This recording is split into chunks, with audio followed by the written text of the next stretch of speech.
Welcome to Honestly Speaking. I am your host, Honestly Trina, and today I have a treat for you. I have someone who is an award-winning inspirational father. You may know him as the Daddy Clock, but he's also a DJ of the new Winner Road show. Today I have with me Richie F. Hey Richie. Hey Trina, hey good? Yes, I'm good. Welcome to Honestly Speaking. Thank you for having me, man. Yeah, man. You know, I've got to say, yeah, you know when I saw you on Instagram waking up the poor kids, yeah, I didn't know it was you. I had to call my hairdresser, big up Shola, and say, Auntie Shola, is this madman? Is this Richie? She's like, yeah. I said, oh man. I said, I like it.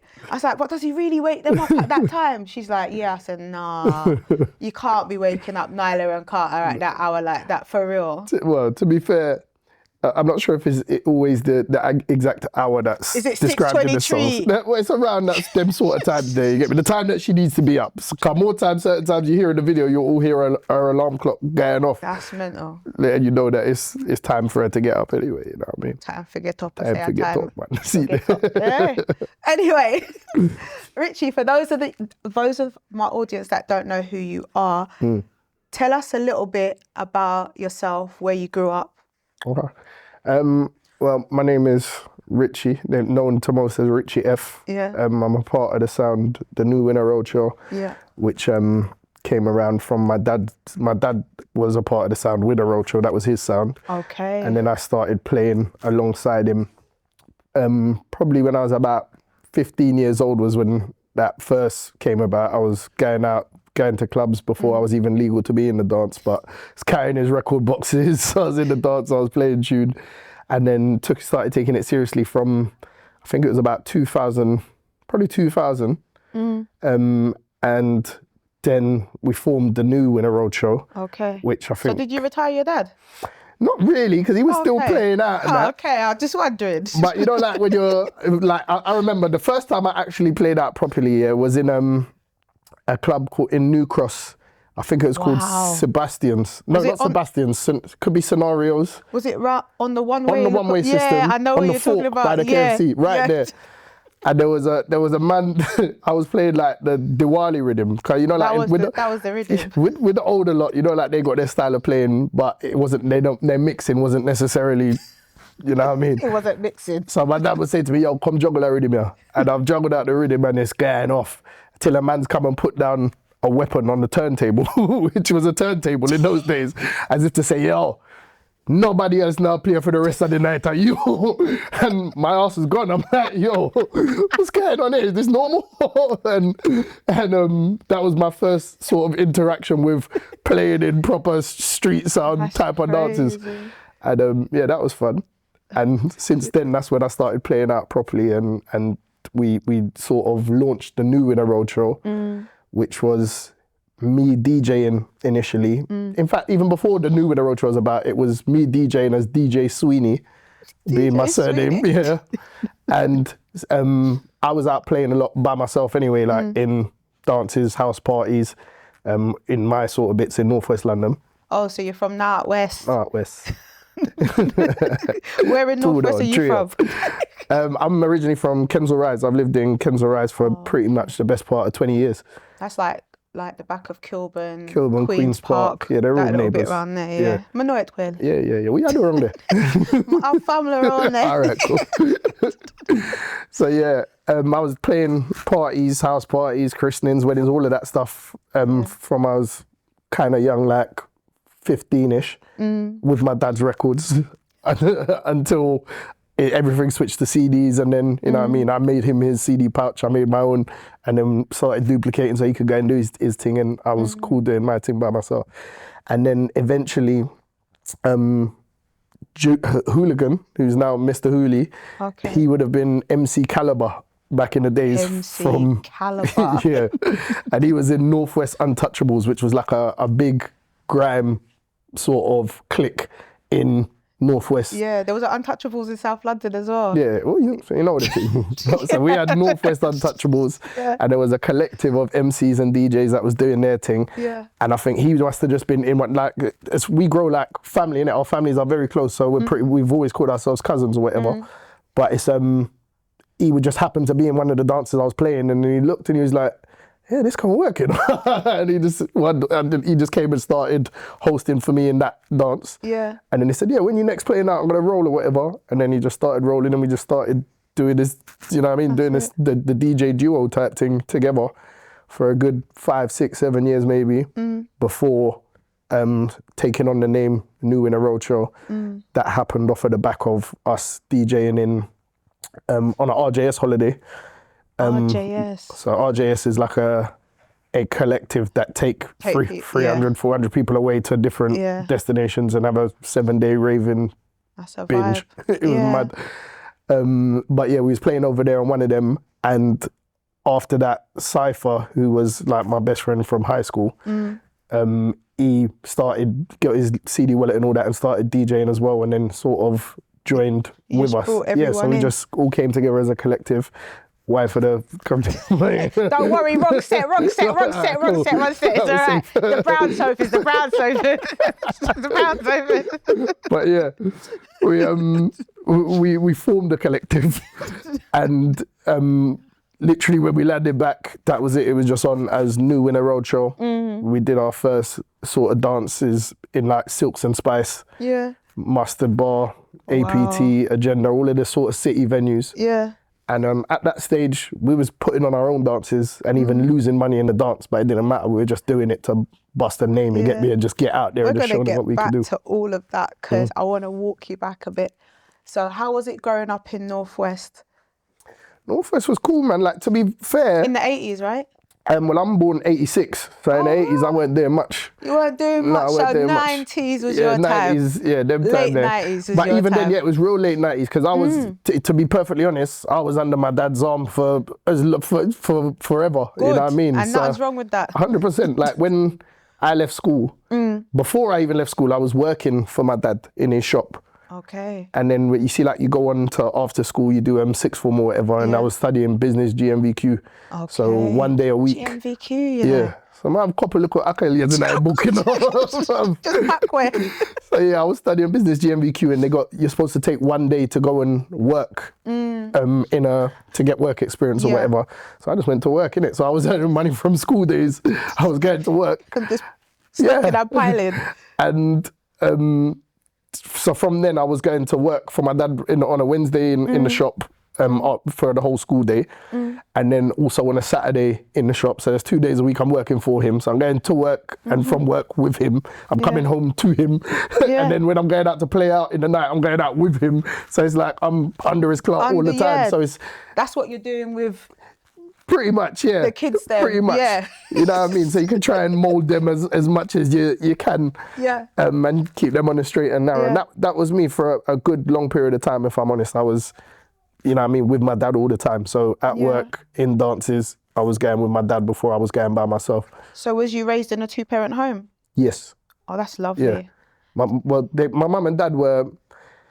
They were together from an early age. But where are your parents from? So my mum's... Both her parents are born in Jamaica. Both of them are no longer with us. Oh, rest in peace to your parents. Yeah, but she was born here, raised here. Okay. When it comes to my dad, it gets hella complex because you ask him, Dad, where you really from, man? You get told about half an hour's worth of stories of when his dad went shop and then he's just bare things, and up to now you still can't find out what one. But I feel like there's a mix of Irish in there, Anglo-Indian, whatever that means. My sisters are going to tell me off, like, how do you not know where you're from? But I don't care, innit? I'm here, I'm from here. Put in the comments, sis. Yeah.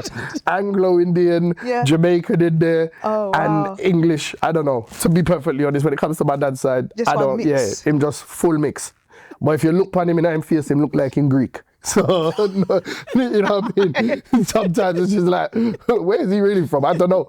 But, something you want to tell me, Dad? You know, but to be fair, I do not know in his entirety of his mix. Yeah. But Mm. people ask me, I'm English. I was born here. I'm from here. Yeah. I'm from Northwest. Yeah. This is where I was born here. So you have siblings? Yeah, I got two. I got an older sister and a younger sister. And when you're the brother, there's no such thing as like older sister. You're just a brother, innit? So you're the big brother. Yes. You know what I mean? It's you that they call for. You know, they were living together. So when they're in their little bunglings, I get one call from the other one. So today, and then I get the call from the other one half an hour later. Can you believe that today? And I was just like, "Oosa, everybody just chill out, man." You know what I mean? So you got to play big brother role for both sisters. Yeah. And how was that growing up? Because I know I had a little big brother, and I was always in something because of him. I was having to defend it. Then it switched at some point. Yeah. To be fair, like at one stage I had both sisters in school. So I never had any issues with them, or like with me having to come and back anything for them or anything like that or whatever. Yeah. They were good as gold, innit? They were just proper. My sisters are proper. If you know them, you know that they're proper, easygoing. Decent, they just you'll get on with. It's difficult to not get on with them. Yeah. They're cool. Yeah. You know what I mean? I'm pretty much the same. Yeah. But sometimes some situations, maybe my mouth might talk me into situations, whereas people will dislike you from a distance before they even know you or whatever. They can hear you coming and be like, I don't like him. Who do you think he is? That's the shine, innit? It's the shine. And that's the only thing I've ever sort of feel that maybe they've had to, you know what I mean, convince people that, no, he's actually all right. Go and chat to him and see. No, he's all right. Honestly, he's all right. He's all right. He looks after me when I'm outside. He's all right. He's all right. Obviously, there's affiliations and stuff, but you're all right, Rich. So during school, did you find anything interesting? Any sort of topics that? From school days, to be perfectly honest, I was hustling in school because I was not in the wrong way. If anybody had a mobile phone while I was in school, they bought it from me. If anyone had a CD player, a mini disc player, because those days I was selling mini disc Walkmans, and then I was selling them the tunes on the mini disc as well for them to go and put in it as well.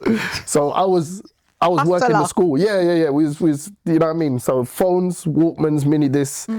Even drawstring bags. Back in them days, you know the JD Sports, and the JD Sports, and Sasha used to have the yellow drawstring bags. All of them thing there. I'd sell a drawstring bag, whatever. And taking the Shelley's bag and selling 100%. So I was going to school in Pradas by the time I was just getting sixth form, and that I bought myself. That's crazy. From me, you know what I mean? So between working on the Wednesday and the weekend and the little hustles that I was getting on. Yeah. You were able to go Papitos with your own money. Well, I didn't make it to Papitos. Not until after. Okay. But yeah, for me, the goal was I just wanted to have the best phone. Yeah. So from there, the 5146 came out. I bought that for myself. From the 8810, the 8800 slide up, the Matrix green, everything, all of them. I had all of them hot off of the press, bought them myself, and I used to just buy and sell to ensure that I had the best phone, and that was my trophy. You know what I mean? The banana. That was my first phone I bought myself, the banana Nokia. Flashing aerial on that. I felt special. I went into Brixton and I took out my money and I was like, £200 at that time, you know. That was a lot of money still. Banana was a bad phone. Slide down, flashing aerial, you can all get the see-through case. Just doing it to just do it. Yeah. So yeah, that was a good time. That was a very, very good time. So you was hustling. Yeah. How did you do with your GCSEs and stuff? Did you do well? Was you academic or more? I was very much the class clown, if I'm honest. There were times where I had a table outside the classroom. And my maths teacher, I remember Mr. Edwards coming over to me and saying to me, "You're not going inside. Just sit down at the table outside because I'm going to send you out anyway. So you're going to sit down." I was like, "Are you going to have me bags before I've even done the crime? That's a bit unreasonable, isn't it?" But yeah, I was verbal. But I was pretty good. I got A to C's. Your pass? Yeah, Mum, I get my pass them. And surprisingly, I did really well in RE, in religious education. Religious studies? Yeah. Okay. So I remember passing drama and passing RE and phoning my dad to give him the results. And I just remember being in front of my brethrens, and I told him I passed drama and RE, and his response was, "So what the f are you gonna do? Act as a priest? What can I do with it? Like, what can I do with drama and RE?" And I was like, But the priest, Daddy's got jokes. yeah, my brethrens never let me live that one down. I hear that all the time. Are you still acting as a priest? Yeah. And your English, maths and science, where they were all good. Yeah, they're all A to C's. Yeah. Yeah, I can't fully remember, but A to C's. Yeah, you passed. Yeah, and then when I went into sixth form, I strategically remember, or specifically remember, I had a head of year called Miss Barry, and she pulled me in the office and she said, "Richie, you're not going to pass this course, and that's fine. But if you could kindly stop distracting other students so that they can have a chance at passing, that would be very much appreciated." And then I passed. And I knocked on her door when I passed with that GMVQ certificate. Did you shoot it in her face? I said, "Miss Barry, don't you remember when you told me?" Yeah. I said, "Well, what about this then?" And she just said, "I said what I needed to say to you to put the battery in your back type thing." That's good, but you know, like there's a lot of talk about teachers, like, you know, discouraging children. So it worked on the reverse for you because you were driven, but a lot of kids, that could have went the other way. Definitely. But I don't know, maybe I put it down to her being, because being a head of year, she's the woman that tells you off when you get sent out. So she had a good rapport with me. She had my dad's number on speed dial. So I think that maybe I'll put it down to the fact that she knew the character and knew that, you know what, I know how to put a battery in his back, and thought that she'd do that. So maybe that was specific to your style that you needed. I wouldn't put that on her to say that she approached every student like that. Yeah. But you're right, 100%. There's people who will respond to things in a way that's not necessarily going to be positive. It just so happens that all my life I've been that person who, when people say you can't do it, I'm going to say, no, you can't do it. Watch. And that's just, I'm driven by that, I'd say. Yeah, that's good. So you went to college? No, so I did sixth form. MVQ, and then I couldn't wait to get out. I was straight to work. What was the NVQ in? Business. Yeah. And you passed that? Yeah. See? Yeah. I get something. Daddy passed. Yeah. No pressure. Good. I didn't really have like aspirations of going to uni and all that sort of stuff. I don't know. I started tasting money. I just wanted to go out there and just make money. That's all I wanted to do. So I didn't feel that uni was for me. My older sister went uni. My younger sister went uni. Neither of my parents did, but they wanted to do that. That was in their plans. So my parents always gave them the support that they wanted to do. I just wanted to graft. So yeah, and there's different routes for you know, all children are not the same. So I think that's testament to how your parents raised you or made you focus on what worked well for you each. No, definitely. So how did you decide what steps you were going to take next? So you knew you want to make money. Well, like I said, I was under my dad's clerk, so I was I was in his shop. I was working for him, and then it got to the stage of, like, they didn't have. It's a DJ shop selling DJ and PA equipment, but then What was your dad's DJ name? Chris Sweeney. He went under his government name. Yeah. His government, because that's back in the day. They did stuff like that. Yeah. Chris Sweeney, or under Winner Roadshow. Okay. So there were several other members as well that were with him, but he was pretty much the driving force, and he played. Yeah. So then in his shop they were selling DJ, PA, sound and lighting. Okay. And every time people's coming in, they're asking, "Can we hire this equipment? Can we hire this equipment?" And I'm like, "Dad, what's going on? Why don't we just buy some of this stuff, put it down and start hiring it out?" So he said, "Well, why don't you?" I said, "I bet." So I started hiring the equipment from the shop, and so now I've got my own little lane in there, and it's So more money's coming in exactly. again. So that's pretty much what I was doing, and if I was a bit more sensible at the time, it could have been more lucrative. But I had a lot of distractions and going out with raving and, you know what I mean, spending more money at the bar than I was making at that night and that sort of stuff, and doing all of that nonsense. Otherwise, it definitely could have worked out. And then, I ended up leaving him because you just get to that stage where you got to flop the nest a little bit. You got to fly. Yeah. And I was there for a good while. And I've helped him build that higher side or whatever, and then ended up handing it over to whoever was employed afterwards to take on that sort of role.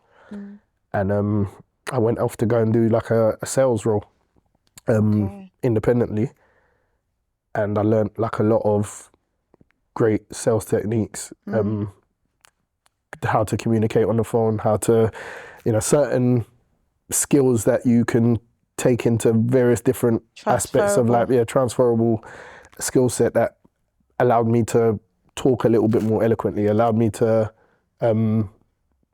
converse, whereas I'm more listening, because when you're in sales, you can, anybody's sales expert is always going to tell you the best way to sell to someone is to shut up and listen to them and let that person tell you how to sell to them. Identify what their pain point is, identify what their needs are, and then just provide a solution for their needs. Yeah. And it's just loads of things like that that I've just managed to absorb, that even though I wasn't, I did all right what I was doing, but the skills that were acquired while doing that have been something that I've been able to take on and utilize for things, you know what I mean, that have been a bit more fruitful or whatever. And it's interesting because I think sometimes people don't look at the transferable skills that you can gain from just a normal 9 to 5, or even, if you're not that way inclined, even on the road, like communicating with people is such a important skill to have. 100%. And you can take that in any walk of life. 100%, most definitely. Even with the stuff that you're doing now on social media, that is a form of communication and it's engaging. But we're not going to get to that too much. Definitely. Oh, I have to take time. Yeah, man, okay, I'm doing the steps. So you did this 9 to 5 corporate working, you learnt skills. What happened when you left there? I left there, I started my own business in car rental and PA, sound and lighting rental as well. Oh. So just before lockdown, I've got a mate who does car rental. That was his thing. And he was too hectic for him. He said, I've spent the majority of my life in the police pound taking back rentals that have been snatched off a man on the road doing their thing or whatever. He said, it's too stressful. I said, all right, cool. I'll deal with that stress. You show me how to plan everything and let me take care of the stress, because I'm available. I'm active. Got things to do. Yeah. Got time.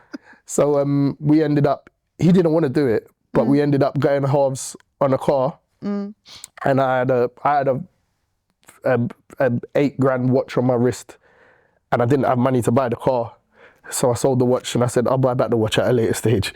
So we bought the car, we went halves on it, and it started ticking along, but it was nothing mad. So then we bought the second car, and then it was sort of like, okay, we could see like, okay, this can work, and then we started building up. And he said, well, to be fair, I've got a buzz for it again. Like, he didn't want to do it, now he wants to do it. He wants to take it back over. Yeah, he said, yeah, it can work. So then we ended up just getting our own individual cars and doing our own thing individually, and it was working out. And then I thought, you know what, I'm going to commit, I'm going to finance a couple of cars and lease a couple of cars. And then I've got the couple that we bought or whatever, and it was all going all right. And then it was lockdown. And literally when COVID came, everything was just dead. And wiped everything out. Proper mullered. Like, I've got these cars lined up outside my yard now, and I'm trying to dodge like parking permits and do all of this stuff because everything's sitting there, nothing's not moving. And then I'm having to pay all of these payments. Yeah. And it gets to the stage whereas I've now used up everything that I've got or whatever. Yeah. And I'm like, yo, I can't handle this. And I said, and I'm speaking to him and he's like, trust me, brother, as soon as everything opens back up, it's going to go nuts. And I was like, all right, cool, we'll try and hang in there. And I've drained myself dead. And then we've gone again, second lockdown. So it was like, for me, it took me out, and it took me, so I'm still paying for all these cars and whatever, and I'm getting to a point now where I'm owing money. Yeah. So it's like, you've lost all the profit. Yeah, everything's dead now. It's gone backwards. So I said, yeah, I'm out. And I had to just get rid of what I could or whatever. Ended up, and I wasn't in a position whereas I could get whatever support, 'cause with it being a new business. I think I was too, I missed it. Underneath the time frame to claim any subsidy. Yeah, I had to literally just had to jump ship. Right. And how did you deal with that? Because now you've spent all your, I guess, your savings and everything. Yeah, everything. I was starting again. I was going from scratch. So literally from zero, not even zero, below zero. And you got the kids. Yeah. And luckily, obviously, there's a good support system, and there's, and you know, like when you're seeing things sort of turn over, like you're not making no stupid money or whatever, but things are turning and you can see that there's light at the end of the tunnel or whatever, and then it's all taken away, you then may be like, you know, there's things happening around you. You might just want to start delving into certain things that don't concern you and again. then you end up going down that avenue, and then you end up, you thought you lost money with the cars, you lose. It's worse over here. Yeah, I'm telling you. So yeah, and so then I had to go back to work. So I ended up I can't even remember. I just took whatever driving jobs, courier jobs, or whatever. Had to provide. Yeah. Yeah. And if you know my mentality, you know, if I have to, I'll Just do what you have McDonald's, to whatever. do. I don't care. I've got to do what I got to do for them, innit? So it is what it is. And so that's where it's at. And to be fair, I think I've just still been in that survival mode since then. Till, because what we're talking 2022, where we're at 2025 now. 3 years ago. Time flies. So it's like you still haven't, you know, like you feel like you still haven't recovered or whatever. It's still, so as much as been doing things with the DJing and the events and whatever. So were you doing events before lockdown, or was that a product of you coming out of lockdown? Yes and no. Like we did, like let's say for example the ball event that we do. The first one took place, I think it could have been 2020 or it may have been 2019. And it was good. It was a successful event in terms of people coming there and having a great time. Yeah. But because it's the ball, we want it to be very much elaborate. Exactly. So we spend a lot of money on the event to the point where it looks like, no, it's nice, but no, it's like we're breaking even or whatever. We're just a script. Yeah, but everyone leaves and says, sick, when's the next one? Like, boy, I need a minute. Yeah. You know what I mean? But that, I think, was 2019. And then, you know, I was still doing like the smaller events where like we do a NWR party or NWR Christmas crack every year for Christmas. Those which are always good events, great parties. I've been to a few. Yeah, so you know. You know. And like my birthday event that I will do as well. And they've always been consistently good parties, but not like on the extravagant level of the ball. As the ball, yeah. Yeah. So since doing the ball, it's grown from strength to strength. But it's not like it sort of, you still got to go to work on Monday. I leave the ball on Sunday, dead. Monday morning. So, yo, I'm going to drive the people in one tomorrow, you know. You know what I mean? So it's not substantial to the point where it's an earner like that, but it is, we have a great time. We're building a great brand. So how did you decide to build that brand? So if there's some young people out there, they're thinking, you know, I like these events. I've seen the ball. I've seen some other brands as well doing these elaborate events. Yeah.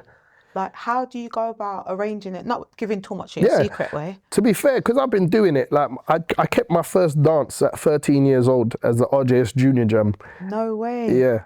And my brethren, who's my partner in the ball, he was a flyer designer and he designed the first flyer, and I always remind him about him because he put a girl on the front of the flyer that he must have been dealing with at the time because she had no business being on the front of the flyer. And I was like, brother, remember when you put that big thing on the front of my flyer? Like, how am I supposed to sell a dance with? And I was 13 years old. That's the first dance that I kept. And then since then, it's been second nature in it. So things like going to meeting with a venue owner to discuss what we can bring, whether it's a bar spend or it's a dry hire, and we're providing the drinks and whether we're putting a sound system in. Everything's within my phone for me to call the sound system man, to call the DJs to find out which DJs I want to book for that night, for me to call a caterer, for me to call the catering staff to find out, call the photographer, videographer. Everybody's within my very close-knit network now. So everything's so easy to just put together. Like the hardest part is getting a clear date because there's so many other events going on. Yeah, so it's like, okay, well, we don't want to clash with that event. So now if it's like, if we're putting on a certain type of event, I'm going to check in with a man who normally does their date on that dance, on their dance on that date, and say, yo, what date are you doing such and such, so we can make sure that we're not clashing. Because I like that. Yeah, it's the same way. I don't want to, like, it's going to affect me if we've got a dance on the same day. It's also going to affect you. Yeah. So we're going to take away from people, from each other. And it's a similar type of event. Let's try and space it out. Makes sense. And I've always just tried to work with everybody and reason with them like that. If we've got similar events or whatever, people who will, you know, are willing to sort of be reasonable or whatever. Some people would turn around and say, well, do your thing, innit? Like, your thing don't fit my thing. I'm going through anyway. We're like, all right, Okay, cool. then. Yeah. No problems in it. But it's, I just try to be as cordial and reasonable as possible with everyone who's in that sort of game. But it's a case of venue, availability, DJ availability, and then based on that, everything else can just fall into place, innit? Yeah. So it's very easy to put together the basics of it.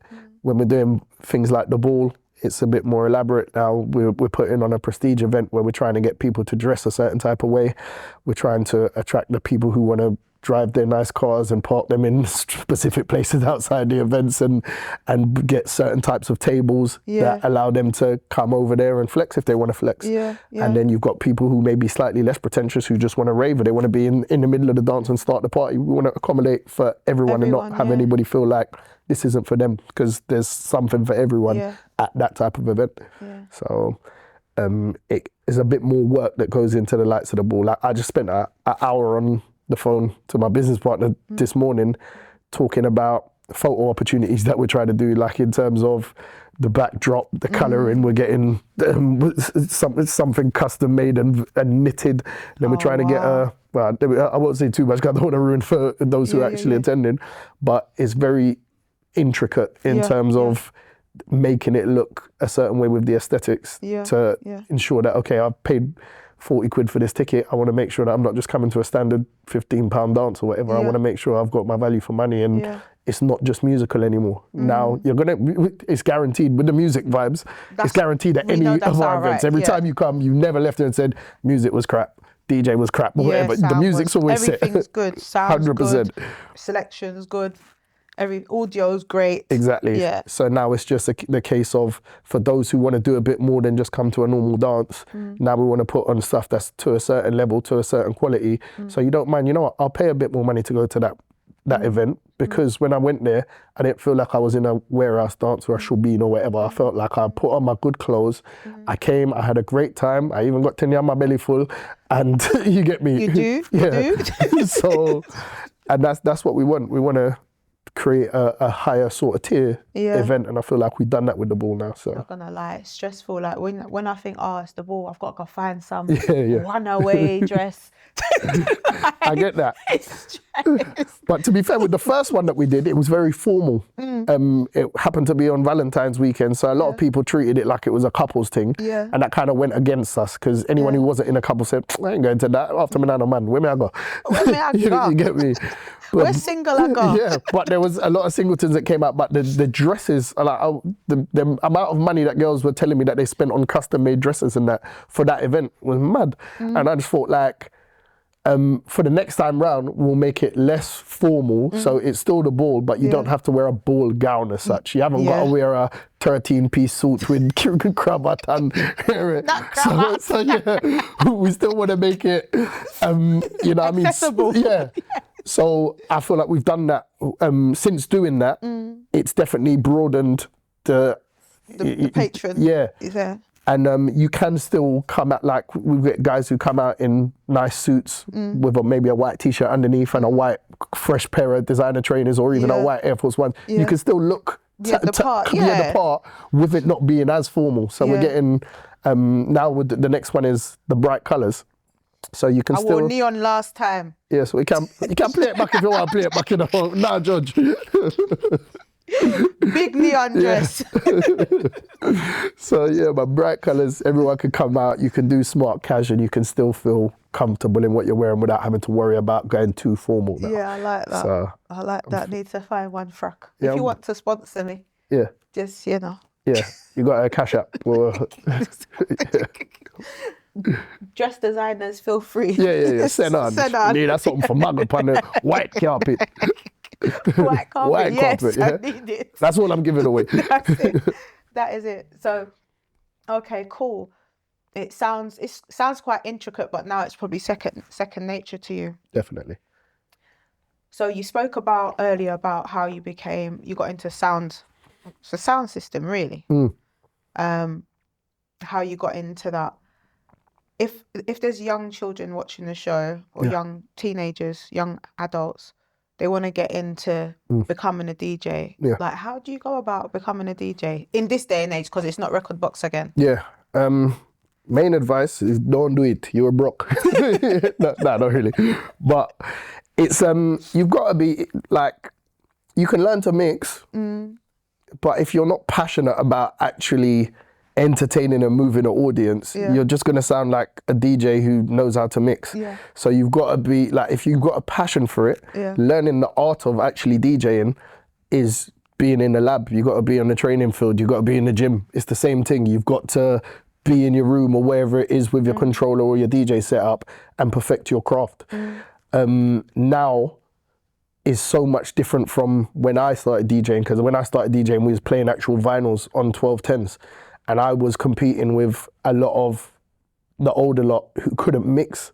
So they're selectors, if anything. They're That's the difference. They're selecting the right tunes that are moving the crowd. But the way that they're putting them together, it's almost like they could do it on one turntable, or they just drop in tunes, or their host or their host, if they're hosting for themselves, is using that as a segue to play the next song. But I'm a part of the DJ lot who put their music together as a journey. So our DJ, so if we got our DJ set, we're planning the journey for you to. And back then I was planning my record when I was leaving my house with my records. I'm planning my set. So it's like, we're gonna start with this and work our way through to the back of the box, and then I've got my 7-inch with all my dancehall and reggae, and we're gonna start with this and work our way through that. Now you don't have to do as much as what we had to do then, because you've got everything accessible on the laptop. So, you know, there's some DJs who are going to play the same thing this Saturday as they did last Saturday and the Saturday before that, so they don't have to do nothing like that. They just know where the tunes are ready to just drop. And depending on the type of event, like if we're playing somewhere completely different from last Saturday as to this Saturday, you can get away with just doing it on the fly or whatever and just playing your set. And a lot of the time it's also based on what the DJ before you has played or whatever, which is kind of going to gauge as to what you're going to play for your set. So it's, preparation wise, it's sometimes difficult to prepare because you don't know what's going to play before you when you're about to come on in the dance.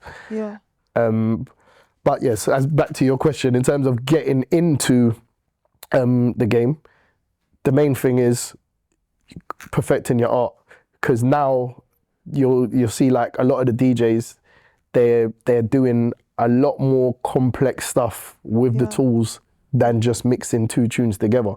So whereas with us, we're doing the basics, we're doing good tune selection, we're making sure that we're syncing the two mixes together, tunes together.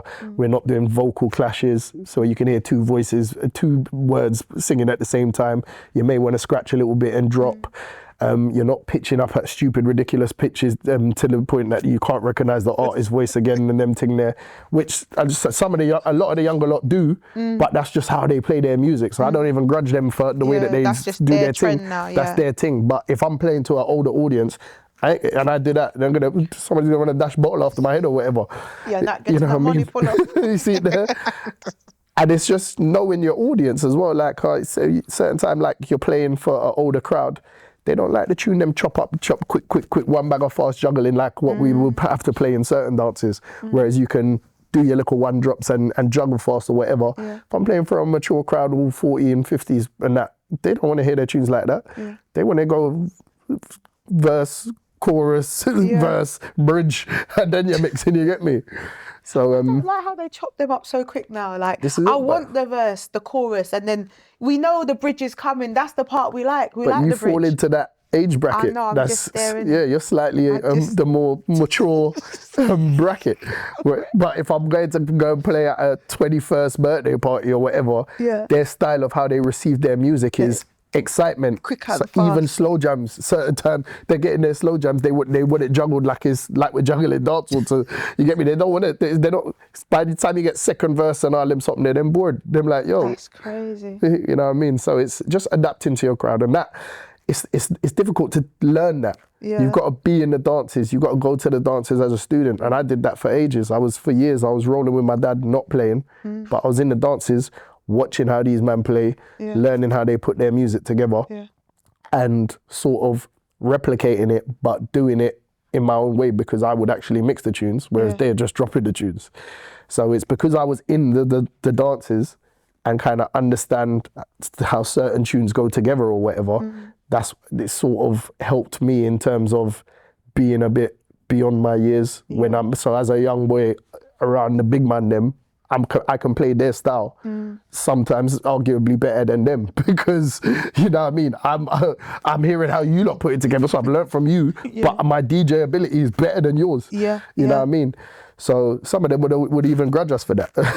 You know what I mean? Definitely. But it's just, you got to be in the dances. Like I can give you right now my whole music collection.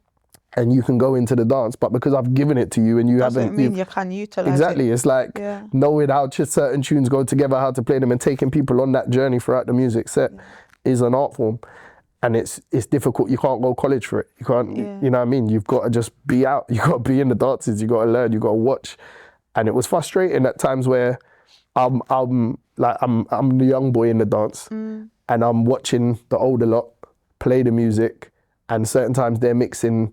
And you could, if somebody's trying to dance along to that mix, you could break an ankle, like, because the mixes are mad. And I'm thinking to myself, but how am I not playing at this time when I could actually pattern this much better than they can? But you just got to be patient in it. When it's your time, like my dad would keep dances, and he wouldn't even make us come and play like in the main set of the dance. He'd be like, don't worry, uno play the warm up. When it's your time, you'll know when it's your time. And it took for the likes of, I give PC Mystery, who's a big man, sort of in that sort of, it's him. He would keep birthday dances at Coliseum, Illusions in South, and he would say, I want you to play, and I'm going to put you on at a main time or whatever. And he gave us our first sort of main sets. Mystery, Yeah. And I feel like my dad just had an angle of, I don't want to hand it to you type thing. So it was the work fit. Exactly. And I'm not mad at that at all. I get it completely. And so it was Mystery. And even Galflex. So that's why I always salute Galflex. Galflex were keeping a lot of dances in South London, Wandsworth, Citizen Club. That's our side. Yeah. So I was over in South London more than I was in Northwest when I was playing. Every Saturday I was at Aqua Lounge and Illusions. And then Crystal Rose used to keep a dance at Crystals in on Streatham High Road. Gosh. So all of these South London dances that I was playing, so I knew pretty much everyone in the South London scene more so than I did where I was from. You get me? So Yes. You mentioned Gal Flex. Yeah. Just beat them the other day. Well, if Spray was here, he would have got up and sat over there and said, you know what? We was triumphant against them.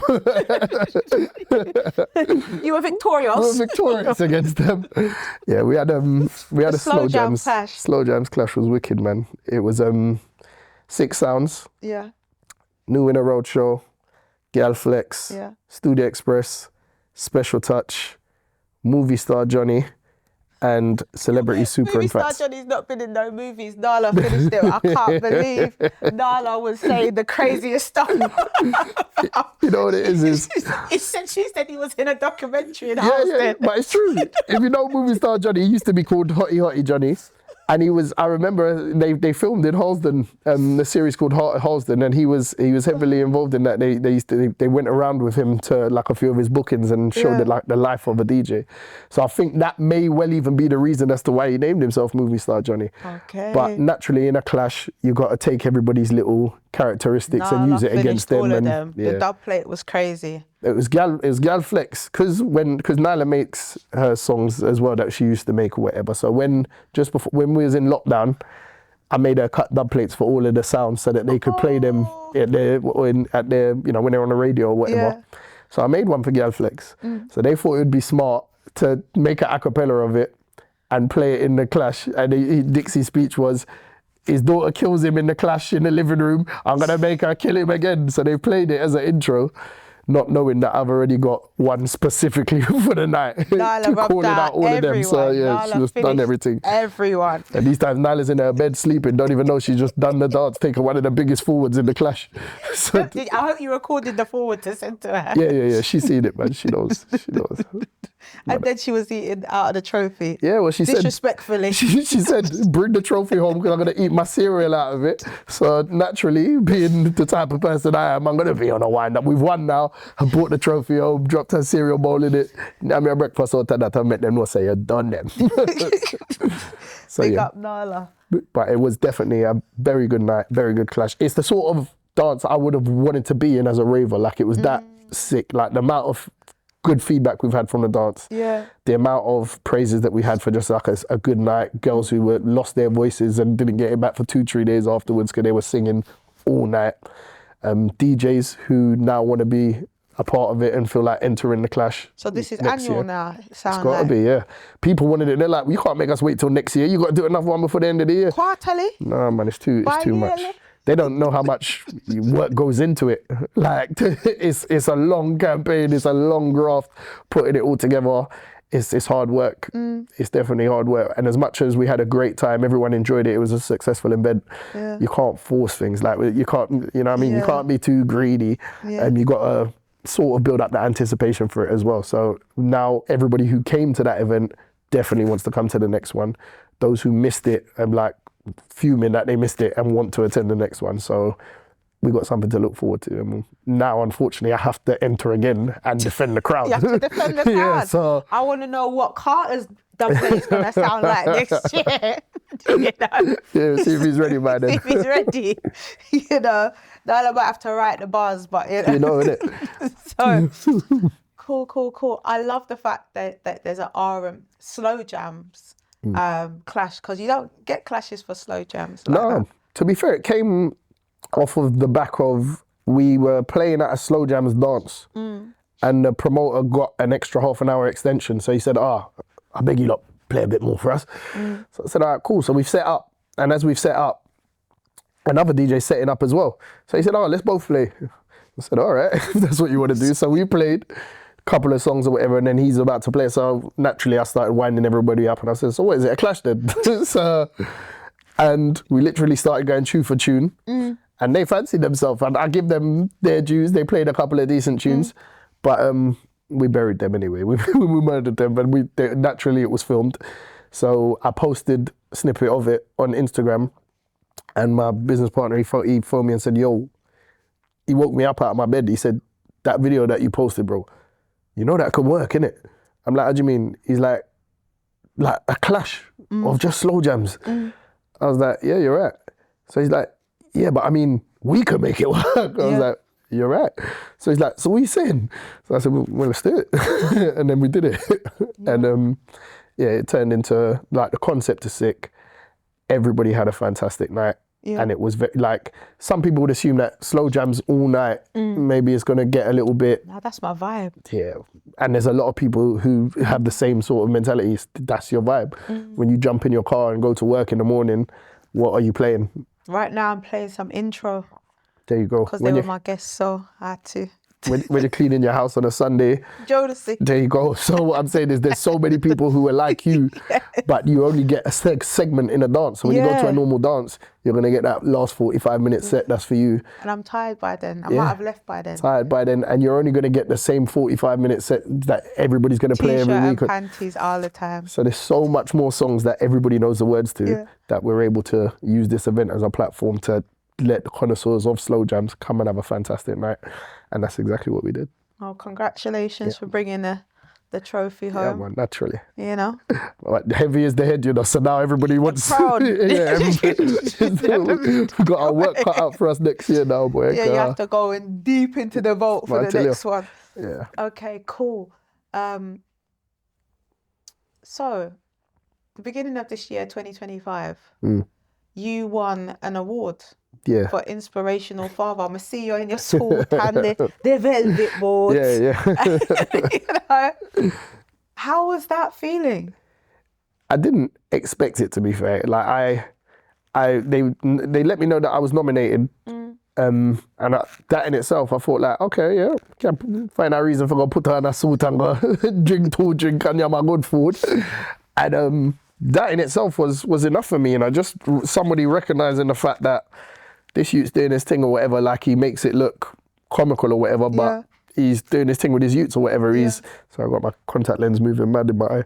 But Do you want a minute? no, You need to go bathroom. no, cool. But yeah, just somebody recognizing the fact that he's, calling it an inspiration or whatever, like an inspirational father. Like I'm looking and I'm thinking, what, me? And even people asking me like, inspirational father for doing what? Terrorizing your kids. I said, listen, you know why not inspirational father, not your social service come and lock you up. That's what you want. And it's all fun and games, but I think, even like when I was posting about it, people are just like, you got to look past the fact to the speaker box and the microphone and the outfits. It's about your engagement with your kids. It's about the relationship and the bonding and what you're doing with them.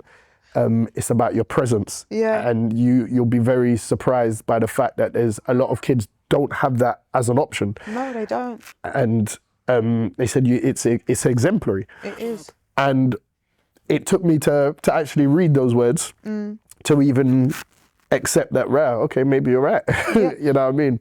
Absolutely, you do have to look past it. I look at the skits where suspect is... Oh, yeah. She's running me. But that level of interaction shows you the commitment that you have as a father. Yeah.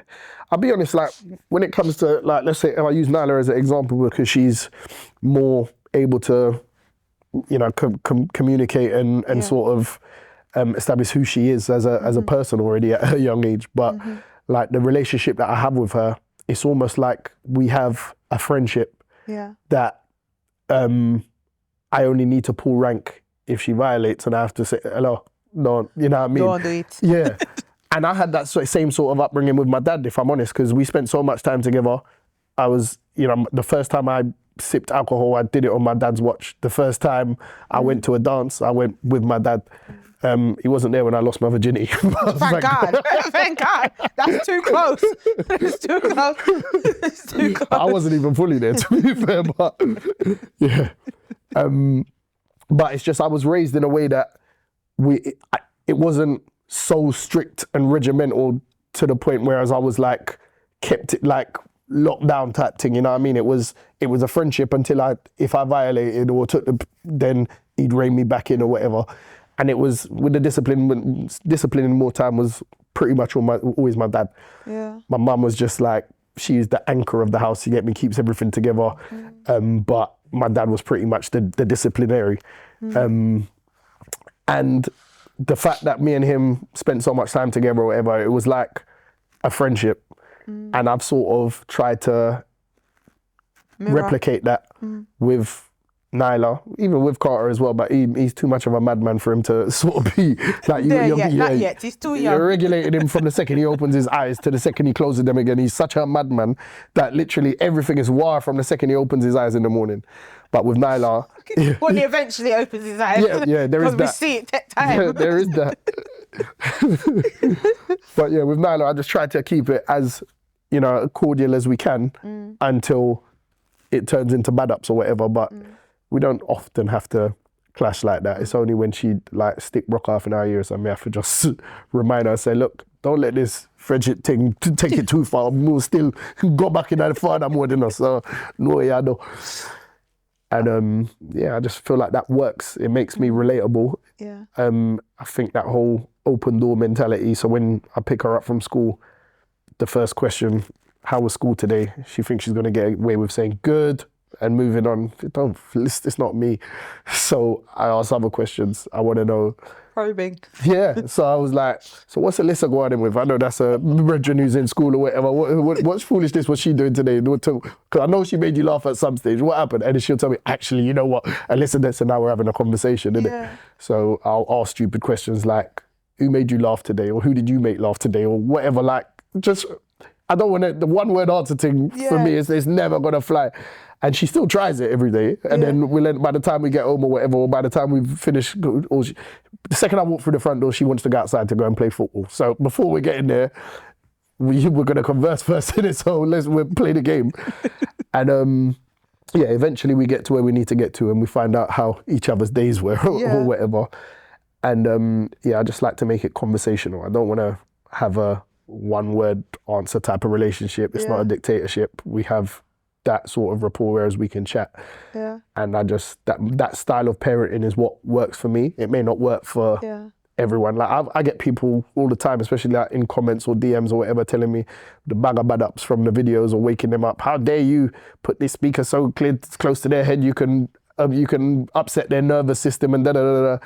And people don't think for a second, like, do you not think that I'm a father first before anything else? Like, I'm the most protective father in the world when it comes to these two human beings. Yeah. So it's like, there's never gonna any harm that's gonna reach them on my watch. Yeah. Do you really think it's that loud to the point that it's gonna deafen them or whatever? Da, da, da, da. Look how much time you see them pick me up and listen to song and don't even wake up. So it must be at a moderate volume, innit? Even when I've had guests. And it's an overplay anyway. Yeah, of course. Yeah. So you know it's got to be it's at a moderate. Sometimes it's playing from my phone and not even through the speaker. Oh wow! But it's like you give away all the secrets. Yeah, but what I'm saying is the way that some people will come like in the comments and feel like they're 100% certain that you're, or like there was some early stage where I did take something from people's comments when they said about Nyla plugging in the charger in her phone and having it in the bed. And I wasn't even thinking like, you know what, it's true, you know, because I imagine Missy, I saw a video with the brother that sings Forget You. He was on his phone. Yeah. And the phone exploded in his hand. Yeah. And imagine that could happen to her while the charger's plugged in the phone. So since reading that comment, I said to her, you know what, that person's right. Take the phone and make sure it's not on your bed, charge it on the floor. Yeah. You'll still hear the alarm. And plus the fact that you have to reach out of the bed to get it, it's gonna wake you up even more in that action. So big up the person who ever wrote that comment. I took heed, I listened, and I actioned it. Thanks. Yeah, it's very important. I love the relationship that I see with you and the kids. It is interaction. It's engaging. You can tell that there's a rapport, there's a relationship. And I think on social media, you don't see so much fathers interacting. There are, but you don't see it like all the time. So the fact that you've done that and it's kind of going viral, Safari posted the thing. He tried to tease the idea. Safari tried to you know how many people said that to me. But when he posted his video, he said, "Big up Vibes Cartel, big up Richie F," and he added man. So for me, I see that as that's love. Like he's a man saying, you know what? Let me heal up the youth car. You're style me a teeth for that one. Yeah. So as much as you said, like people have said onto him or whatever, even messaged me and said, "Yo, your people that are dealing with me wicked." I said, how you mean? He said, everybody I tell me about my teeth style and your teeth Richie F style and her.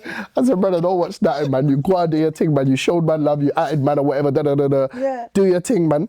I want other people to do their thing and at me in it and show me when you're waking up your kids and play the tunes, the same tunes that I've made. They're on Spotify. Take them, play your tunes and at man. I want to see you. I don't know it's me. Yeah, they're all on Spotify, my personal man. dubplate because my son feels like he want to get up at 6:58. Yeah, but nah.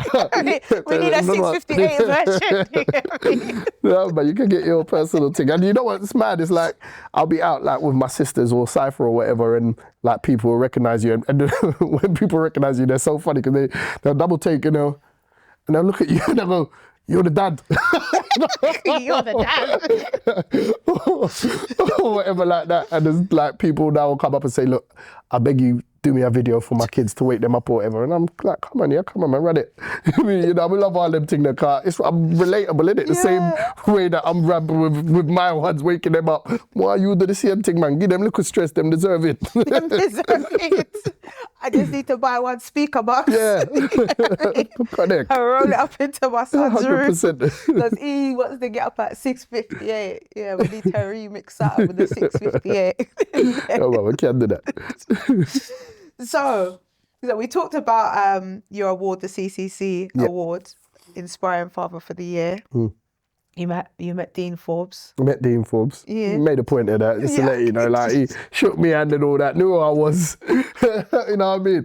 And you know, like there's not many people, in terms of a speaking voice that you could listen to a man talk and you thinking like, you must drive girl mad, innit? Like because his voice Idris Elba and Jason Statham. You can't tell me that any girl wouldn't be happy to just listen to their man they talk on the phone or whatever and just be like, yeah. You're saying that's the voice you need. You need to find a voice Well, like that. I don't know. My voice kind of works, but it don't have the same bass in it. Like you need me to understand it.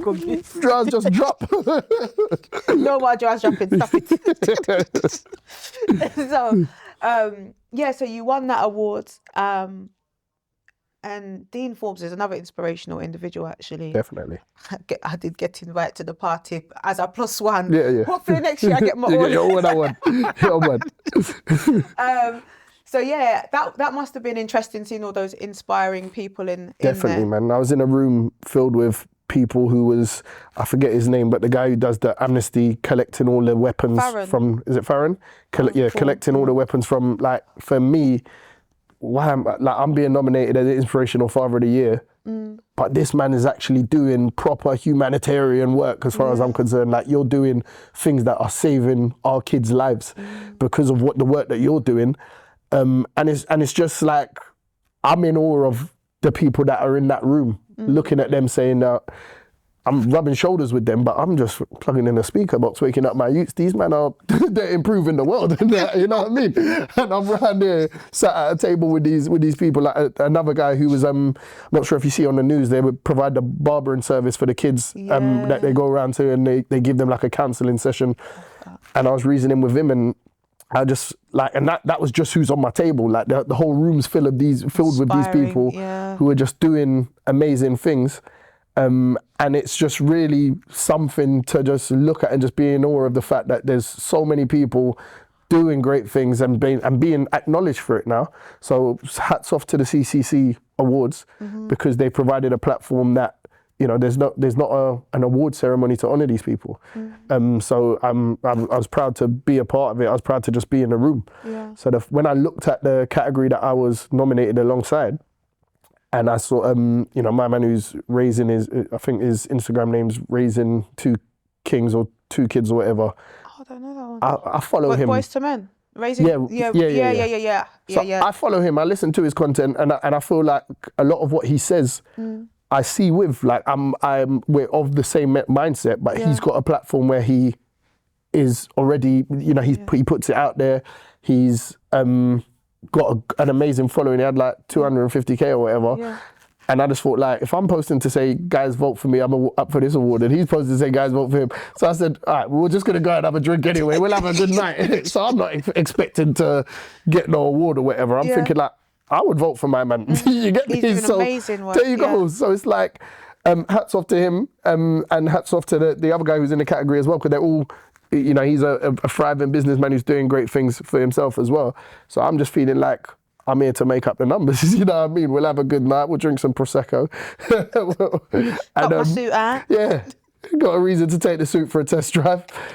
And then they called my name and I was kind of like froze for a minute. I was just like, what, for real? Me? Yeah. And man, went up there, and then it was quite a proud moment. I was like, You've got an award for being a dad. Like, but what? I feel we need that, because there's so many amazing dads out there, and I feel sometimes social media will have you believe that men like you don't exist. Fair enough. Like, you exist and you're doing amazing jobs, and it doesn't always have to be in the same regular way. Yeah. Like, so, you're doing it through this way, and it's resonating with people because it's a different way as well. Yeah, definitely. And then you do have like Raising Boys to Men, I think it is.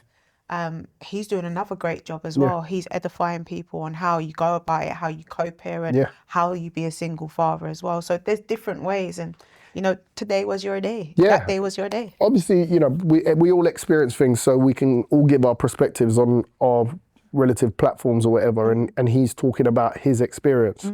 With me, I'm surrounded by lots of good fathers. You know what I mean? But my whole friend circle are very hands-on fathers who are, you know what I mean? And I don't know whether I don't see myself as an example for them. I see myself as we're all the same. One of the same we're all we're all learned from our elders. We've extracted things from our parents, and we try to implement that in the raising of our kids.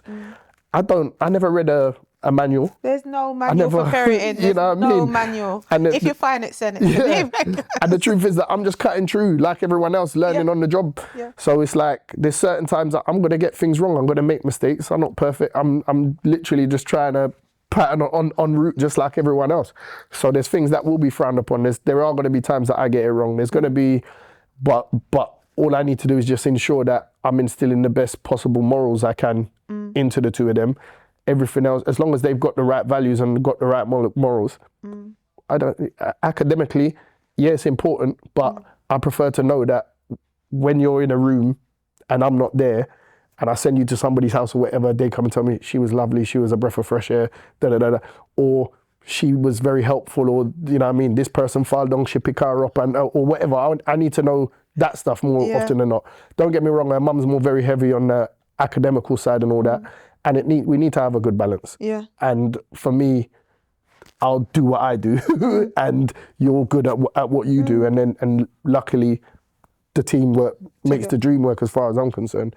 And I feel that we've done a fantastic job of constructing these two individuals that are sort of we can be proud of. Yeah, they have bra topsy. Yeah, they have little bra topsy. I don't know so much about the little nutter at the moment because he's a bit active, especially when he's had a packet of a couple of fruitellas or nerds or whatever. He moves a bit erratic. But yeah, with Nyla, we can safely say that, you know what I mean, I like the way her soul is at the moment, and that's what's important to me. You know what I mean? I love that. That's where I'm at. So it's refreshing to see girl dads. How are you finding being a girl dad? I struggle sometimes because she definitely has me wrapped around her little finger, as I think most girls do with their dad. And you've got to limit it. You've got to try and be, you know, a bit more regimental with it, because they will take advantage. They will take the liberties. And it's like, I'll give you an example. Like, I walk into the door. The second I walk in, if it's still daylight outside, Daddy, can we go outside and play football? And I'm just like, I've just had a whole day. Yeah, I've got so much things to catch up with. I've got like 20 messages that I need to reply to. I've got 30 missed calls that I need to reply to. I need to open the laptop and do some work and update whatever spreadsheet. I've got people's tickets I need to send out. I've got to send out someone's drinks orders. And then this girl's asking me, can we go outside and play football? And I do it because, like, even the other day I just came back from court over parking and speeding fines and offences that I needed to, it was urgent for me to send this stuff off to court. And she's asking me to go outside and play football. I said, I'm going to give you half an hour, I'll do it. Because every time I speak to somebody who's old and I ask them about things that they regret or things that they would do differently, their response is always the same thing, and it's always about spending time. It's never about, oh, money. I wish I paid that parking ticket, or I wish I got that speeding fine sent back to court on time or whatever. It's always 100 times, always about, I wish I spent more time with, I wish I buried the hatch with, I wish I didn't, people who've fallen out with their wives or their significant other or whatever, who didn't talk to that person for 10 years, but they started speaking to each other for the last 2 years of their life and had the best 2 years ever. Imagine if you didn't waste the 10 years before. They have so much regrets about time spent. So it's just, I just never want to have that one. Yeah, so that's not the regret I want. Yeah. So when, as much as sometimes I want to put it on a back burner and just be like, I ain't got time for that now, I've got to do this work or whatever. I just see it as much as, you know what I mean, we need to be realistic in terms of having to have an income or doing things that generate an income or whatever. At the same time, you can't get back the time. So it's like, when you get the opportunity, she one day, I'm going to open that front door and she's not going to say, Daddy, can we go outside and play football? She's going to be in her room and I'm like, can you come downstairs and can we have a conversation or whatever? And I'm going to want those days back. So it's just, you know what I mean? Like, while I try to just step back for a second and just apply a bit of perspective and just say, you know what, go on, let's, and then I'll come back to the work and do whatever it is that I've got to do afterwards. Certain time I put it so far back that I'm now tired and it's tomorrow's toss or whatever. But And then tomorrow she'll come again and want to go outside. I'm just like, no, today, no. You're on your own. I got to do this or whatever. So it's just finding a medium. Yeah. And yeah, it's a battle because she's persistent as well. She'll come back 8 times. Are you ready yet? So are we talking 5 minutes or 7 minutes? Or I'm like, bruh. And I'm like, I'm listening to me. Like, why are you so, don't give me no closed questions. Like you're trying to close me. It's 5 or 7 minutes. What, those are my only 2 options. So it's like, yeah, man, it's just finding a good medium to not let her take the liberties. And I say her, but it is both of them. Like, he's very much, the second I walk in through the door, he's under my armpit. Like, it's like a Velcro, he's stuck to me. And again, like, there's got to be a day where I'm going to be phoning him saying, where are you? What are you doing? You know what I mean? So it's like, while it's like this, you better just embrace it and just take in as much of it as you can, because it's not always going to be like this. 100%. What do you think are the distinct differences between raising a son and raising a daughter? I suppose, like, they both provide equal amount of worry for different reasons. And it's just, I always said, I'm never going to be okay with her walking to school. Like, I want to drop her, I want to collect her or whatever. And it's just like, again, you know, you're in that, your protective role or whatever. Sometimes when you cotton candy coat them too much, you do more damage than you do good. And you've got to make them resilient. You've got to make, as much as you want to protect, you've got to protect from a distance sometimes. So you have to let her experience things. You've got to let her have a certain amount of autonomy, guided freedom that, you know what I mean? So she's got to get used to certain things. She's got to become her own person. If anything goes left, then you know your dad's gonna kill everyone.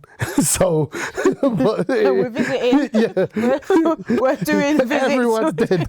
But you know, at the same time, I've got to protect from a distance. I've got to allow her a certain amount of experimenting and putting her hand in the fire and burning it a little bit before she learns that she shouldn't do that or whatever. And I saw like a video even up to yesterday, I think it was, is when you keep trying to rescue them and save them, the more you protect them to build up your self-esteem, but when you do it, you steal theirs. Taken away, yeah. Yeah, so it's you've got to allow them to sort of find their own feet in a lot of things and sort of build their own paths, because otherwise we're just going to have a whole generation of soft youths who that you just need to do everything for. I didn't get that. Look, I just told you about my dad. I went to work. He wouldn't put me to play the main set in everything I had to graft and earn for. So as much as I want to take everything when I get to them, or everything that I don't have at the moment, but I work on it. Like in terms of just love, time, affection, or whatever, like you've got to allow them to just go and bloody their knees a bit. And you know what I mean? Just do. So I'm very much a supporter of dads being involved. And, yeah, I think it's imperative. Like there's, you know, don't get me wrong. I know that there's women out there who have done a fantastic job of raising boy Pickney as well. But there's certain things we can't you do. Can't, like you can fly the flag all you want. And I'm going to speak from my own perspective. Yeah. If I was raised just by my mum, I would have taken the absolute piss in that house. If I didn't have my dad to regulate and wind certain and crack the whip and you know what I mean, I would have taken the absolute piss, like in terms of how I was moving and what was around me and what could have been accessible, or it was imperative that my dad was there to regulate. And likewise, you know what I mean, as much as my missus has her ways in her style of parenting or whatever. Big her up every time. Yeah, naturally, I always do. But it's what I will say is there's going to be certain things that you have to learn from a father. Yeah, you know what I mean? And when it comes to raising a boy Pickney, your mum can teach your boy Pickney to be the type of man that she'd like you to be or would like her to have for her. Yeah. But she can't teach you to be a man. Yeah. Your dad can instill values in you that he's, from his experiences that he's had to go through. Yeah. Your dad's been through certain things in his life, be it in the corporate world, puberty, in life itself, on the road, or dealing with that is, he's going to have a perspective of things that your mum can't show you. You know what I mean? So Thank you. I just want to say thank you to you. Yeah, you're doing a great job, Salute. Daddy. And to all the dads who are playing that role, because it's so imperative. Like I think I heard somebody talking about it on your podcast the other day, just in things like that would slip past a mum, like a boy Pickney going into the kitchen and picking up something and pushing down his jeans before walking out the door. It's not sliding past me. Yeah, that was spray. But I'm already preempting everything, every possibility that could have been me. You're not like, I'm definitely not seeing it. you know, like that. So it's like there's certain things that you know, we've had experiences already of things that have happened that I've managed to notice, nip in the bud or whatever before it's and she'd be like, boy, I wouldn't. It's a good thing it's you, because I would have not seen that or whatever, and vice versa. Yeah. So it's just having two perspectives is always going to be better than one. You know what I mean? I get sometimes it's not an option, and nobody chooses to. 100%. I'd like to think that very few, very few people choose to let me just bring this child into the world by myself and raise him by myself and do whatever. But if you've got the option of having two parents, then you're gonna be always. You know what I mean? Always thanking God for him. Yeah. So that's I love that. I love the passion, how you speak about the kids. Because children are definitely the future. 100%. When I look at like my life experiences and like what I've managed to achieve or not achieve, the one thing that I can say that I'm happy with, like, like no matter what, if you lose every single thing in life, they're never gonna be able to say, he was a shit dad though. They're not having that. Yeah, can't rub out daddy. We can all see what's going on. So it's like, even like the one thing that I take a lot of pride in is ensuring that I try to be a good father to them. You know what I mean? And my dad was a good dad to me. My dad was a good father to me. I learned at a sort of late age that you shouldn't take everything from your parents. I learned at an age that you've got to implement your own filter, and you've got to take on everything from your parents, filter out the generational trauma, filter out all the bullshit and the bad habits, and just take the good points. And you have to be an adult for you to work out. Like, because for me, my dad's my hero as for the whole of my upbringing, innit? I want to do everything that he did. If my dad came home from work and put his feet up and opened up and read a book, I would have probably came and sat down and read a book. My dad picked up a record and played tune. So I picked up a record and played tune. My dad went to the dance on a Saturday night. I went to the dance on a Saturday night. You're still going to the dance on Saturday night. My father pick up buckle at Hennessy. Me go pick up buckle at Hennessy. If my dad was a PT, I'd have lived in the gym and been, you know what I mean? So it's like, you've got to be very conscious as to your behavior in front of your kids, because they are sponges. And literally everything that I say, they repeat. Carter will repeat everything that I say, and you like I said, you're learning on the job. So it's like certain time I've got to tone down my vernacular because he will repeat every single thing. And even now, like with the music or whatever, there's certain words that you know what I mean, there's no radio edits to them or whatever, so they're just playing, and they've had to learn that that's not for you. We don't say that one. So he'll sing along the words to every single song, but he'll miss out the bad words because he knows there's consequences to saying those words now. And it's a process. You have to go through, you know, him getting his mouth washed out a couple of times before he's at the stage that he's at now. But it's important. Like, I don't want to hide a world from them and say, like, there's not naughty words. There are. There's going to be times that you may learn this word that people may be using against you to be racist towards you. So I want you to be aware of this word and know that it exists, know that this language exists, know that this behavior exists. So when it's happening to you, you know that this happened today and this person said this or this person did this. Let's have a conversation about it so that we can go and challenge it tomorrow, and I can kill everyone again. And we're back again visiting. We're visiting again. We're on the bus. We're driving up there. But I'll pay the bill. Bill money. Anyway, so I'm gonna wrap up, but I want to get into what inspired you to start doing these Instagram stories, reels with the children. And the truth is, this is like, as much as I'm not Richie F all the time at home, like I'm very reserved and quiet more time. Like we have our little stints of when we're doing our madness or whatever, but for the majority of the time, I enjoy the peace. You know what I mean? I like the quiet. So I can take them, like, I don't want to do 2 kids at once. I'll take one at a time. I'll let you annoy me for a bit, and then you have a go. And I like quiet at home. I like it chilled. I like it cool. But for parts of it, we are always just ramping. So that whole us doing the videos thing, it come from, that's what man actually do in the yard, isn't it? Yeah. I'm in a group chat with 18 friends that I've been in with since 2013 or whatever. And just from banter, football banter, man lose them gyal. Like, there's no certain times there's no subject that's untouched. Man get catch with whatever area. Man are slewing you for whatever it is. And in amongst our friends, man are going to studio and voicing diss tracks for each other for the group chat. No, I for can't. the group chat. And these tunes cannot leave the group chat. Nobody outside of the group chat can't never hear them or whatever. But they exist within the group. Man are dissing each other, sending headshots, going to studio, voicing diss tracks for each other in the group. And when a man's having a bad day and you feel like you're at the edge, a man's playing back the tune and you're getting it again. We're building resilience amongst friends. But this is our normal behavior amongst each other. It's what we do.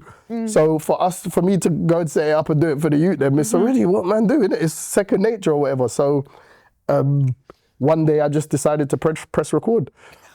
They were sleeping or whatever. And I don't even think it was the day they needed to wake up for school. It could have even been school holidays. And I just put a speaker box in the room and I ran the microphone all the way out to the next room and I just started, wake up your bongo cat. And then listen, one of them must have woke up and they start looking around like, oh, what that? And then they've seen the speaker there because I've done it on the day while they're still sleeping. I've come and put the speaker in. And I'm just there singing along to the thing, and they're waking up and they're looking around like, what's going on? And Nyla's woken up. If you see her face, she's like, where am I? What is this noise? And then off of the back of that, like I posted that, and people's reactions from that, and it just going mad. I just thought, all right, maybe we should do this. So then I started doing them on a, like, I'll try and catch them on a Friday or whatever, do it. And if it didn't work, I'll mug it off and I'll go again next week.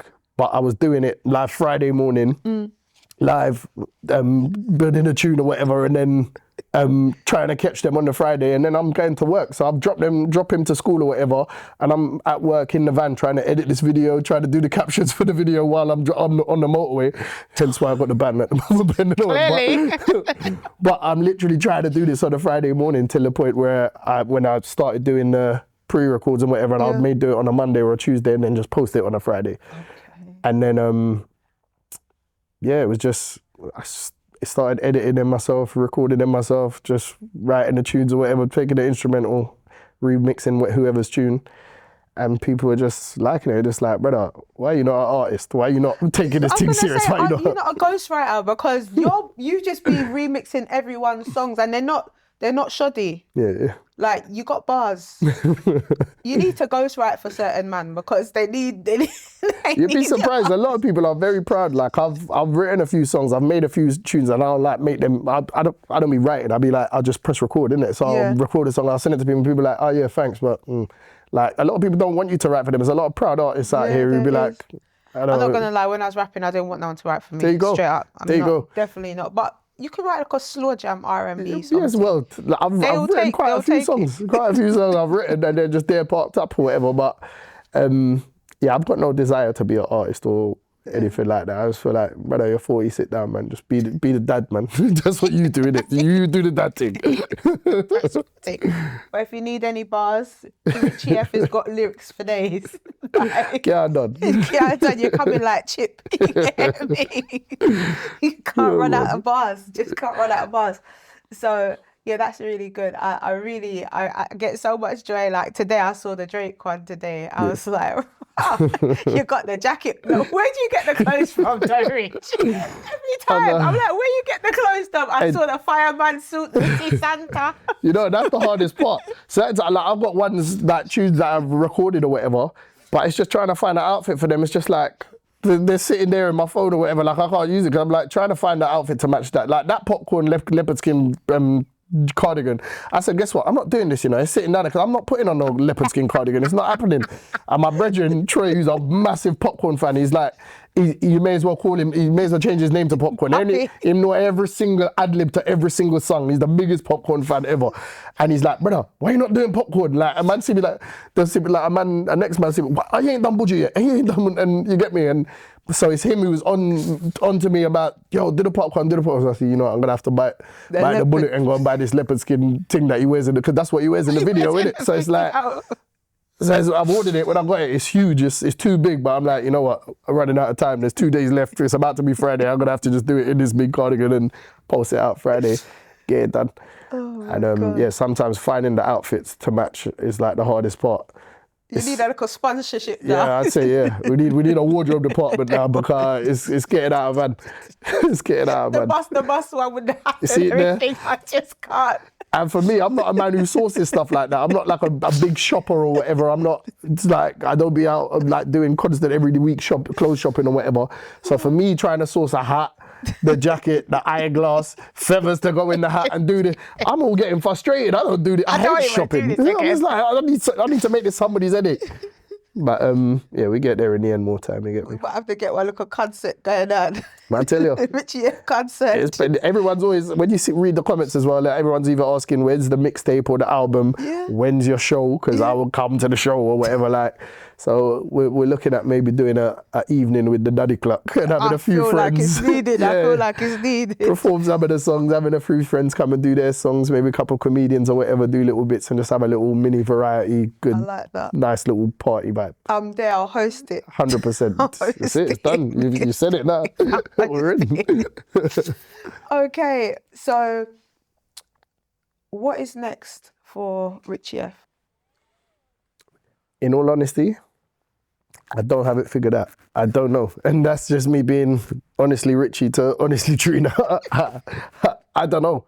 I'm in a position, like in terms of career-wise, I don't know what's going on. Like I've just stopped working where I was working for whatever reason. And I don't know what I'm gonna do career-wise. And I need to have a 9-to-5 job. All of this side hustle stuff and wanting to, you know, do the events, doing the DJing, these videos and all that is strictly for entertainment. There's there's nothing to be gained from it financially or whatever. It just is what it is. Unless you put it on TikTok or YouTube. Well, they're on TikTok. Some of them have got like over 1 million and whatever. But I think I didn't set it to monetize at that point. So I got in there a bit late, but it's there, it's active now. Like, I've had people reach out and say like, why are you not getting collabs and why are you not getting this sponsorship and da-da-da? And the truth of the matter is, I don't know what I'm doing. I'm winging it. Yeah, I'm literally everything. My daughter taught me how to use CapCut. Nyla taught me how to edit the videos and use CapCut. You know what I mean? She showed me how to put the captions on. She showed me how to do a voiceover on CapCut. I haven't got a clue. I need to pay Nyla. I swear to I need Nyla to help me. Nyla showed me the other day, she made me help me do a cutout or whatever, because this is what she does. She sits there, same as me, I'm telling you, my brethren, we go studio to voice diss tracks, whatever.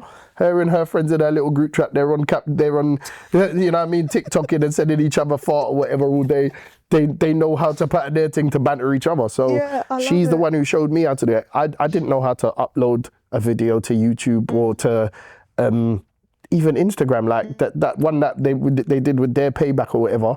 I posted the video, it's all cut out like on one side, one corner of the thing.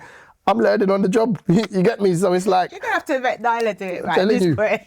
I'm telling you. She have to earn it. Yeah, so I just really, I don't know like what is next.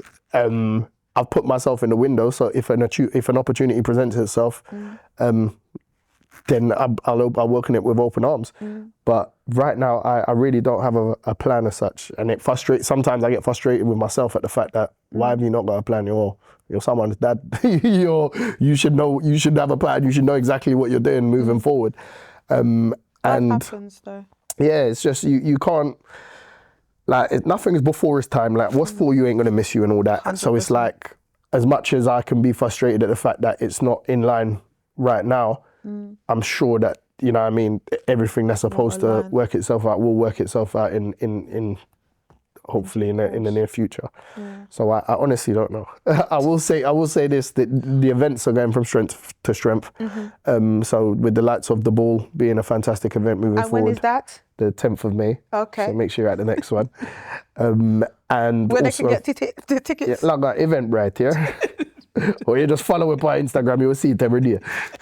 And also the Slow Jams clash as well is going to be another thriving brand as well. And we were able to see from the last one, from the responses that we've had and from everybody wanting to get involved next time around, it's another brand that's going to blossom, no doubt.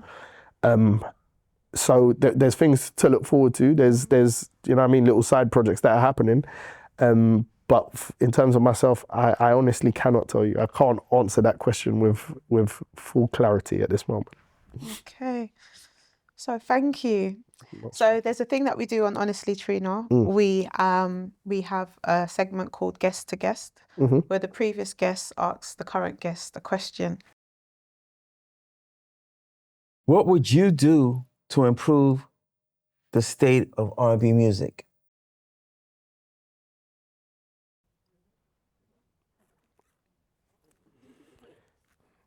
I feel like the question is loaded with an opinion that the state of R&B music is not in a good place.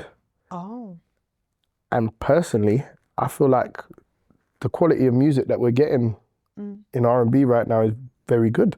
Okay. We've got, like, in terms of US, you've got artists like SZA, Summer Walker. We've still got Usher. We've got Breezy. We're getting good music. Jacquees has got one of my favorite R&B voices right now. Right. And I just feel like we're getting good R&B music. So how do we improve that? What, with collabs, like getting them to maybe, I don't know, like there was a very fun era that we had with R&B and hip hop collaborations taking place. Like if we go back to like Mary Method, Ja Rule and Ashanti's, like all of those sort of, Fabulous and Tamia, like maybe we haven't had much of that recently. So maybe they could delve into it, they can dabble with it, but I don't feel like, I think like even the question itself is kind of like disrespectful to our current R&B artists who are out here, you know what I mean, putting out good quality music, because there's a lot of good quality music that's coming albums, out. So to answer the question, the best way that we could improve the level of R&B music coming out right now is to just keep supporting it, you know what I mean, those who go to concerts and buy tickets to go to concerts when artists come over, keep supporting the live shows, those who stream music, keep downloading and streaming, and support your own as well, like, because we got some great R&B UK artists who are doing bits as well, so support what you know what I mean, our local artists who are coming from where we're coming from, and like the Jamaicans say, give them a strength. Give them a strength, man. Give them a strength. One of my favorite Jamaican sayings at the moment. You know, we have to just give somebody a strength. You know what I mean? Give them a strength, man. So yeah, that's all I would say. I don't feel that I'm in a position that I would say we need to improve the quality of R&B music. I feel like obviously coming from Intro, they are a group that was formed. And you know, they kind of thrived in the 80s and 90s, so they've probably come from a place of being a bit frustrated about the current sound in comparison to where they've come from. So I hear their vocal ability and such. And I hear that, and they may have frustrations about the fact that a lot of artists at the moment sound like good studio artists, but maybe can't perform certain ways live or whatever. And they were good live. They were very good live. I was surprised because the lead singer. He pretty much, like, he controlled, like, some people, when I've heard certain artists come and I listen to him live, I'm like, Rascal, I see him artist that, but they represented, they represented, they performed at a high level. So, yeah, that's my answer. If you could take that as an answer, no, I think it's reasonable? A good answer.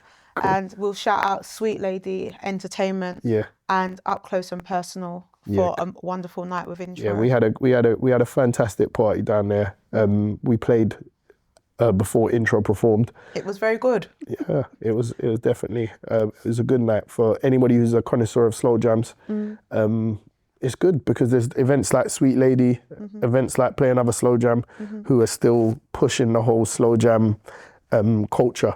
So for anyone who used to go like house parties and blues dances or whatever, and Blues thinks that, dance. see there, you feel like the culture was dying out or whatever, we're still out here batting at the wicket. So Richie, it's been an honour to have you here today. likewise, it's been a pleasure being here.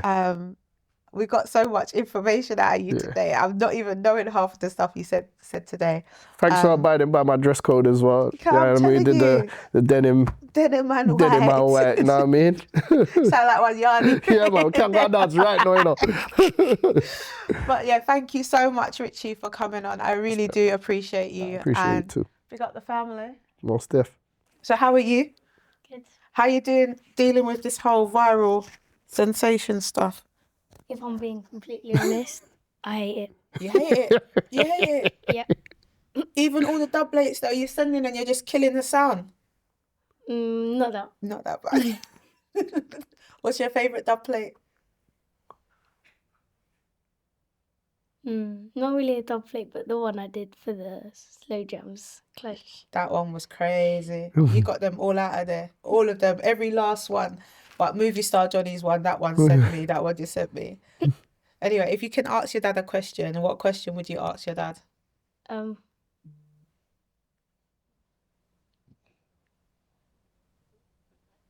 Please can we stop with the wake up videos? Go to bed at night time, set your alarm and wake up in the morning, then we can talk about Yeah, it. if you get up before 6:23, maybe. You know what the worst thing is? She doesn't like being woken up. She's not a morning person already. She doesn't like being woken up. She wakes up already. So when I get to them first or whatever, she deals with the initial frustration, but then afterwards, she'll be like, she'll watch it or whatever, and she'll find little humour in watching back the video, but she just doesn't like being woken up. But who does? You don't like when your phone alarm wakes you up. What's the difference? Same thing, innit? What's going on, Carl? I just don't like when he wakes me up. You know they're going to be in the comments now, you know, you're out of it, Richie. You're out of it. You want to sleep forever, don't you? Yeah. Yeah, well, that's not the way. You didn't wake me up, so that means it's not going to make me wake. What are you saying? That I'm not doing it loud enough? You're not doing it loud enough. So I need to turn it up for you? No. Make your mind up. Which one is it? If you're not waking up, I've got to do more. Yeah. What? Then I'll still You sleep. need to control You're still it. going to sleep. Can't stop talking. No, but thank you for coming on. You guys are absolutely stunning. Like, you're beautiful children. Well manners. Have a couple of bratopsy. You know? Look at well behaviour. You know? I don't know. Nah, but he's all right today. He's all right today. Didn't mash up no cameras. Nothing like that. He hasn't left yet. You got to make him get to the Let's front get door through first, it. because he'll leave on the way out and just kick over our one tripod and say, hold that. You better watch what's Yeah. going on. And I'm not here for that. Hold that. You have to fling him over the shoulder and take him out. But no, thank you so much for coming down today. Thank you for being good children. And yeah, do you want to say anything to the audience? You want to tell them? Stop commenting, stop liking, because all it does is make him post more. Yeah, stop. Don't even comment, like, or subscribe. Did you say don't comment, like, and subscribe? Look, please comment, like, and subscribe on my channel. Yeah. Send them some cash up money and things. No. Yeah, we need to get a lock on the bedroom door so they can't get in. It's been Oh, unlock the door. unlock the door, yeah? We're gonna lock the door. We're gonna send the money How would you come over. in my house then? How? Yeah. I don't know. We have to page mummy. No. No. So thank you for watching Honestly Speaking. It's been an absolute pleasure having you here, Richie F. Likewise. Carter, man like Carter. Big Nyla, not the little one, in the building. It's been a pleasure having you all, and thank you for being so well behaved. Some really good children. You did well. You did well. Check me out every other Sunday at 12 p.m. Richie, where can they find you? What's your socials? You see me on Instagram at Richie F NWR. Same on TikTok. And Instagram. All right, mate. Nice one. We're working. stop We're always reminding working. Instagram and TikTok. And yeah, man, we'll look out for us, and we'll catch you at the next 2 events as well. 10th of May, the ball. 28th of June, Richie F's birthday party. Denim we are fear. Me and Trina's ready to go See you right there. now. We're ready. Yeah, so go on Eventbrite, get those tickets, and I'll see you there. Most Much love always, honestly, Trina, honestly speaking. Thank you. We got the family in the house. The whole family's here. Come sit with me. Carter, sit with... You sit on this side so you can talk on my mic. Oi.